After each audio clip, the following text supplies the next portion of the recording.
Hello, everyone, and thank you for joining us today for a learning and growing webinar on effective writing, writing effective questions and tests. Our presenter today is Shraddha Rajpal of George Mason University. My name is Sidra, and I'll be your moderator today for Hawks Learning. We will have a live Q&A session after the presentation, so please enter any questions you have into the Q&A module as we go, and we'll be sure to answer them at the end. I'll now hand it over to our presenter. Thank you so much for the introduction. Okay, so my name is Shraddha, and I'll be talking about writing effective test questions. First of all, thank you very much, Hawks, for giving me this opportunity to talk on this platform. So let me share the screen really quickly. Okay.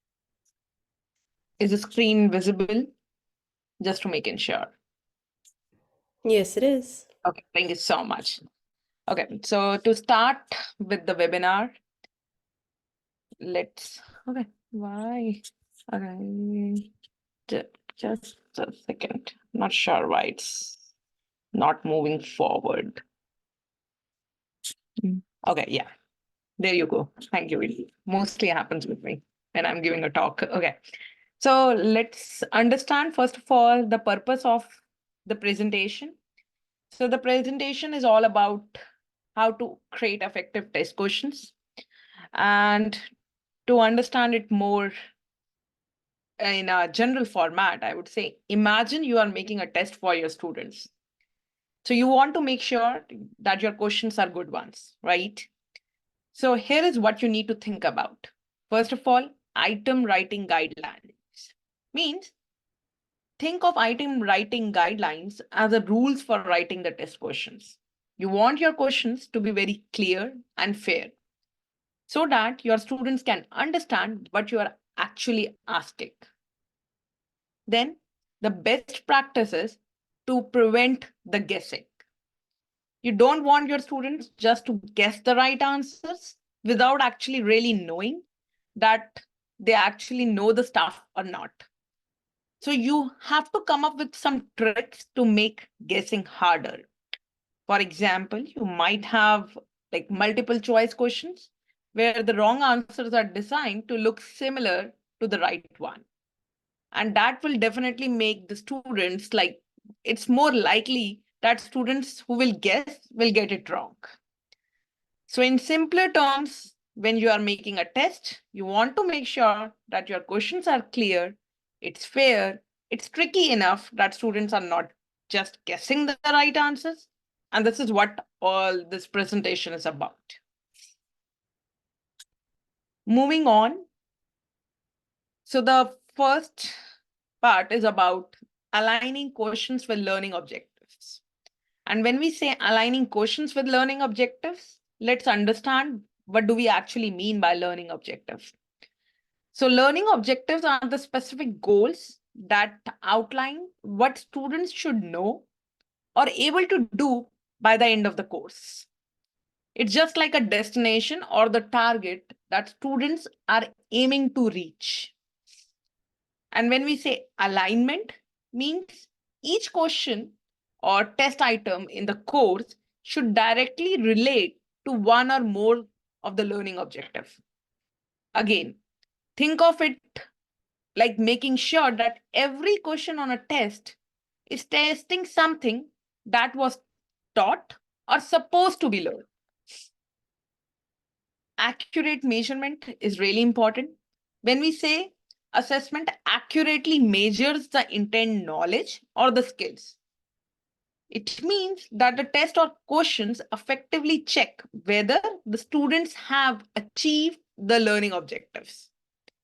Just to be clear, again, related with a real example, imagine you are taking a journey.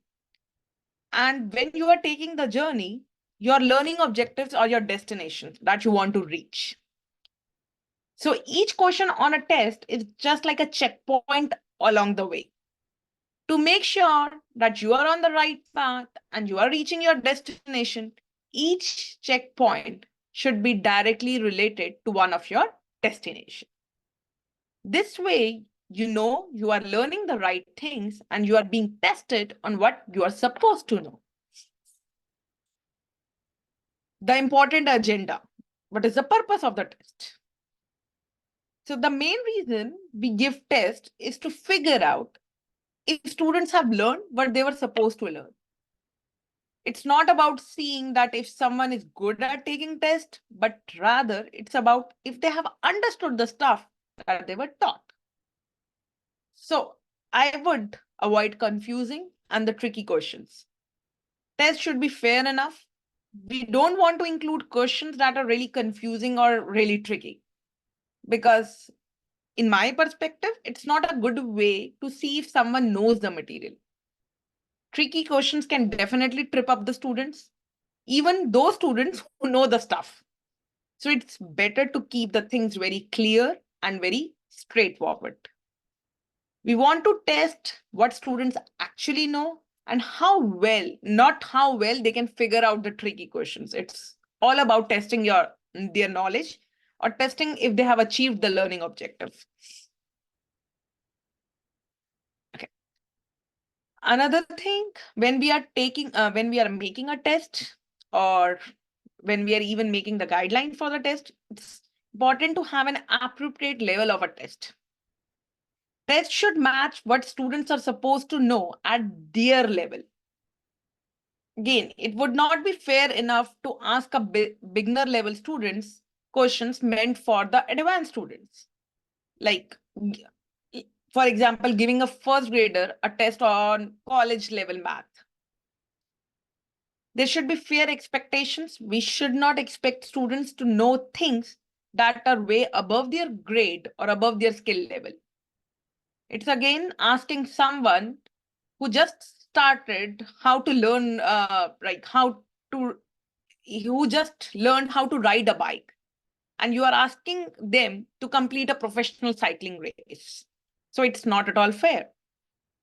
There should be fairness for all the students. Tests should be fair for everyone. They should be designed so that students who have been learning the material should be able to do it well. We should not make tests very super hard just to challenge the top students. Our goal should be that everyone should have a fair chance to show how they know and what they can do. Biasness, very important agenda or very important aspect when we are making the test. Test should be free from bias. We want the test to be fair for everyone. They should not favor one group of people over the another. There should not be any stereotyping. Tests should not make any assumptions about people based on things like gender, race, religion, politics. For example, you cannot have a test question. You should not have a test question that assume that all boys like sports and all girls are good at cooking. Tests should not favor one gender over the another. They should give everyone an equal chance to show what they know. There should not be any racial bias. Tests should not treat people differently based on their race or skin color. Everyone should have the same opportunity to do well on a test, regardless of their race. There should not be any cultural bias. Tests should not favor one culture over another. It should be fair for all the students from all the different backgrounds. No religion bias, should not favor one religion over the another. They should respect everyone's belief and should not include questions that assume everyone follows the same religion. No political bias. Tests, when you are making tests, you should take into consideration that tests are not taking sides in political issues. They should be very neutral enough, not favoring one political viewpoint over the another. Level of difficulty. Again, that's an important aspect when you are making a test. According to my perspective, the best tests are not too easy, not too hard. They're just right in the middle. So again, It's like Goldilocks finding the porridge that's not too hot and not too cold, but just with the right temperature. So they should be right in the middle.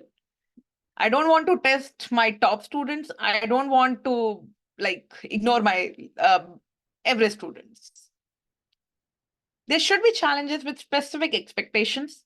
Sometimes the stuff that we are testing has certain standards or expectations that make it harder to make the test just right.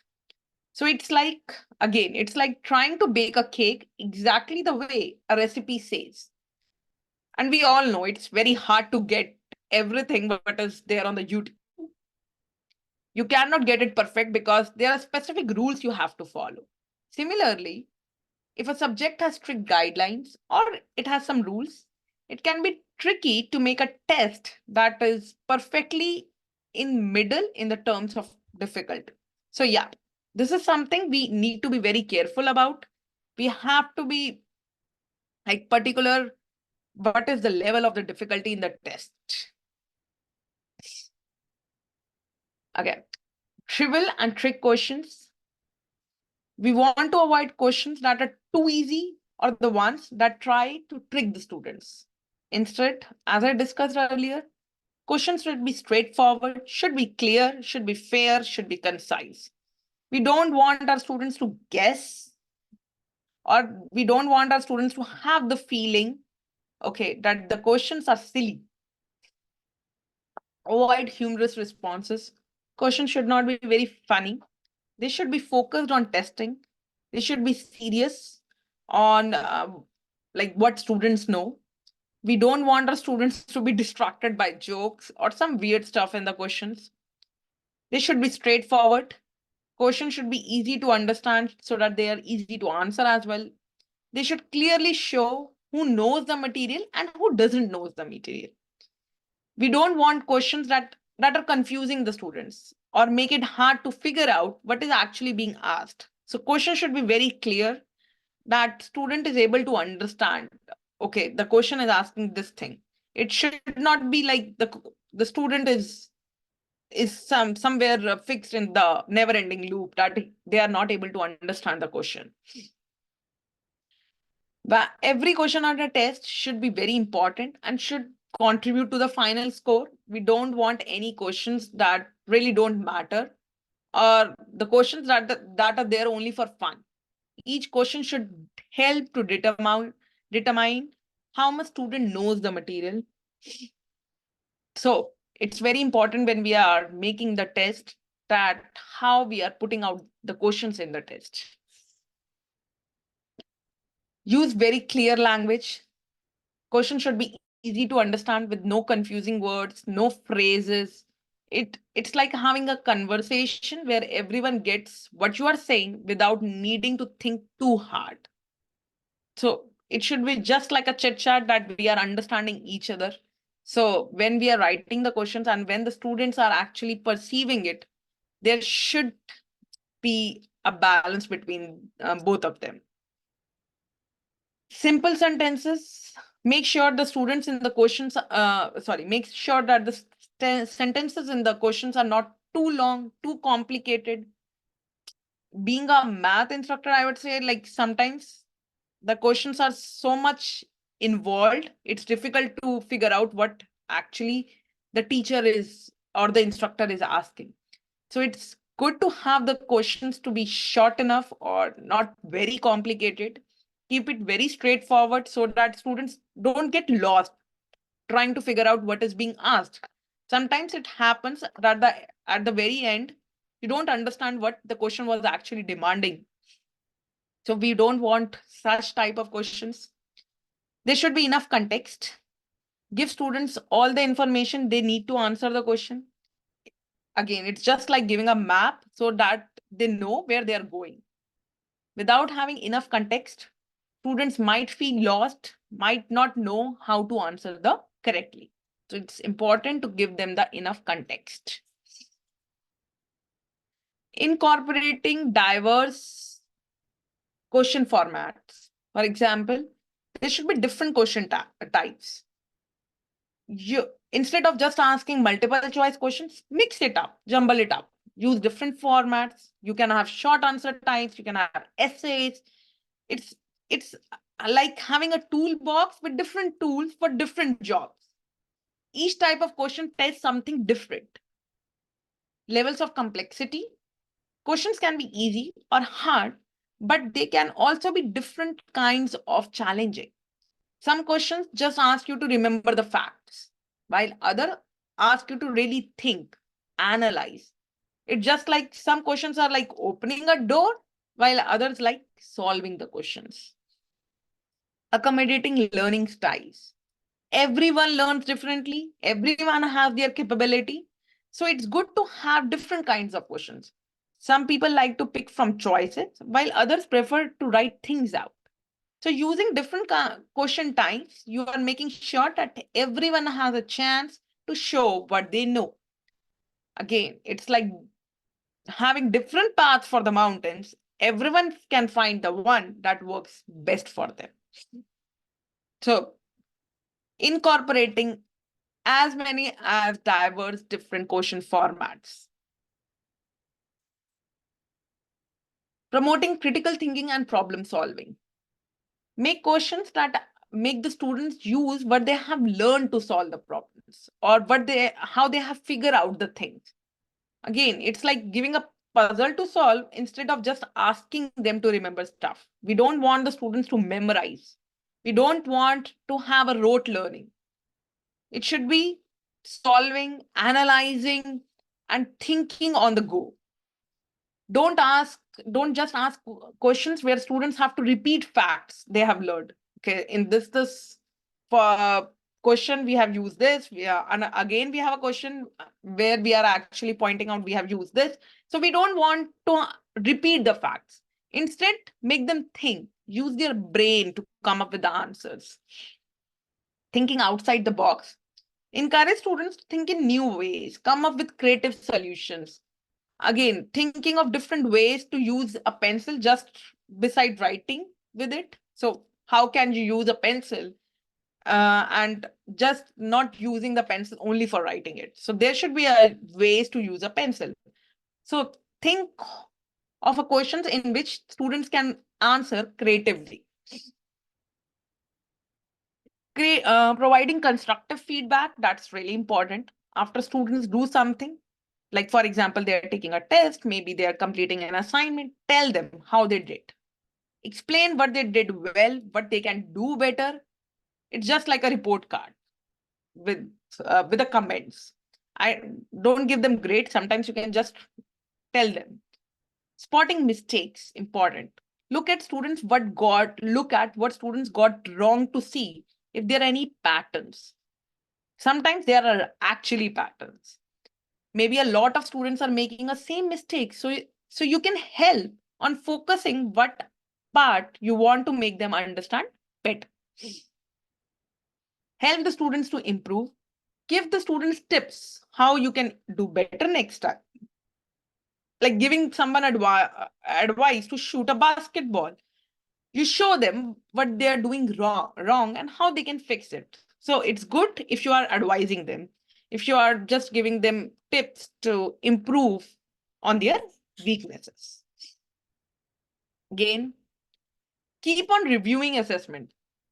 So it's not about that if you are coming to a class, you are well prepared, you are a perfectionist, you don't need any improvements. So whether you are a teacher, whether you are a student, you are a human being at the end, and you need to keep on improving on your mistakes, and you make mistakes. So keep making your test better. It should not always be about students. It should always be, it can be about you as well. That after students take a test or they are doing even an assignment, take a look how they did, listen to what they say, then make changes to your questions, make changes to your test so that it is better next time. So you also learn by the go. It's like editing a story. You are making revisions to make it more clear, more understanding, more interesting. So keep on refining yourself too. Figure out what works. Look at how well your tests are doing. their jobs? Are they giving the good information, what students know? If not, figure out what you can do differently to make them better. It's it's again like checking if your tools are working properly before you start building something. Stay updated. That's important. Keep learning about new ways to make tests and questions. Don't just become monotonous and don't get stuck with the same old fashioned way. Keep improving, keep learning. There might be better ways to see what students know. So it's important to stay in the loop. It's just like getting the latest updates on your phone. So you want to have the newest features, you want to have the new fixes, just like your phone needs some new updates. Just to wind up, crafting questions and tests is very essential. When teachers are making, or when the instructors are making tests, or when they are making any questions that match what students are supposed to learn, it helps to figure out how well they are doing. It's again, as I mentioned, it's just like having a map. It shows you where you are and where you need to go. So it shows you as well as your students where they are, where they need to go. Make questions that match what is taught. When test matches what is being taught in the class, it is easier for the students to do well. Again, I would say, imagine you are studying for a test about annuals and then being asked about plants in the test. So it won't make any sense. So always align your questions with the learning objectives, or align your questions what you have taught in the class. Just don't give any random stuff in the exam. There should be, just to summarize what we have discussed so far, there should be clear, there should be different types of questions. Questions should be easy, should be understandable, and they should be they should be made in such a format that can ask the students to think in different ways. Some questions might be like puzzles, some questions might be straightforward. Again, just like a toolbox, having different tools for different questions. So different tools for different jobs. So each question types is helping the students to show what they are learning. Encouraging thinking and problem solving. Good tests don't just ask students to repeat facts. They ask them to solve the problems, to think. And it's like giving students a mystery to solve instead of just telling the answer. So which definitely helps to learn better, be ready for the real world, because that is what we are preparing our students for. We don't want our students to just be refined, to be stuck, or their journey to the four walls of the classroom. We want the students to go and confront in the real world. So in conclusion, I would say creating effective questions and tests play a crucial role in accessing the student learning and encouraging academic success by ensuring that assessments align with learning objectives, incorporating a variety of clear, diverse question formats, promoting critical thinking skills. Educators can develop fair and meaningful evaluations. These assessments not only provide accurate measurements of the student progress, but also support their overall learning and their achievement. Ultimately, by implementing thoughtful assessment practices, educators can definitely empower their students to reach their full potential and succeed academically, personally, and even professionally. Thank you.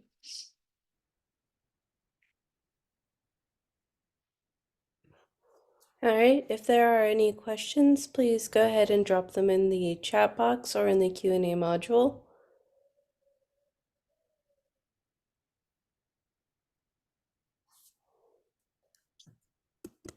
We do have one. How can educators ensure that the questions they design effectively assess higher order thinking skills such as analysis and synthesis rather than just rote memorization? I think. So, to answer that, I would say that it's important to focus on the applications and interpretations. Like we can design the questions that require students to apply knowledge to the new situation. For example, as I mentioned in my presentation, instead of asking students to list the facts, we can pose the questions that require them to analyze case study. We can definitely have open-minded questions, like again, avoid questions which have just single correct answer. Instead, ask them to justify their reasoning, ask them to draw the concept map, and again, instead of traditional exam, we can even have project-based exams. We can have assignments that require students to demonstrate their knowledge, their skills. Yeah. Thank you. We have one other question. Mhm. Could you provide some examples of strategies for creating fair and unbiased assessments that accommodate diverse student backgrounds and abilities? Yeah, sure. Again, I think I already mentioned this in my talk. Avoid language, avoid images, even the scenarios that may be culturally insensitive. Offer flexible assessment options that can accommodate diverse learning styles. We can have oral presentation, we can have group projects. It should not be always a pen and paper exam. It's important to communicate the assessment criteria to your students well in advance. What are your expectations from your students well in advance? Peer feedback, it's very important. It would be great if you can encourage the feedback, because in that sense students can actually discuss, and students can discuss the problems they are facing or the queries they have, because they have that sense of belongingness with their peers. And I would continuously review and revise the materials and practice to mitigate any potential bias. Thank you. And that looks like all the time we have for questions for today. Thank you, Shraddha, and thank you all for attending today. We will be emailing you a link to view the recording of this webinar once it's available. If you or any of your fellow instructors are interested in presenting for our Learning and Growing webinar series, please submit your proposals to the Learning and Growing website, which I'm going to go ahead and link in the chat now for easy access. Thanks so much. It does look like we have one other question. Mhm. Um, I have Yeah. students take quizzes individually first and then the same quiz in groups. For the group quiz, I ask students to not only collaborate on the correct answer, but also to explain how they came up with the answer. This controls for guessing and encourages critical thinking. Any thoughts on that? Yeah, I think, yeah. So I really like that idea. So, but also to explain how because yeah, so that's what most of the times I do, because when I'm taking a math exam, so sometimes there are two types of students. Some who actually come up with an answer randomly. I don't know how, but they will just write on the answers. But some students are like, they write the answers, but there is no, like, there is a good reasoning for it. So before taking a math exam, I always used to write, okay, whenever you are coming with an answer, it's good to write the reasoning with it. Because if you're not writing the reasoning, I'm not sure if you are actually guessing it, if you are actually asking your partner. So for the math exam, I would say, yeah, that is definitely a great idea. And that's what I usually do. Thank you so much. All right. I've linked the Mhm. Learning and Growing website in the chat. These free webinars are brought to you by Hawks Learning, an innovative educational courseware company. To learn more about our mastery-based course materials and how Hawks can enhance learning outcomes for you and your students, please visit hawkslearning.com. And I hope everyone has a great rest of your day. Thank you so much for attending.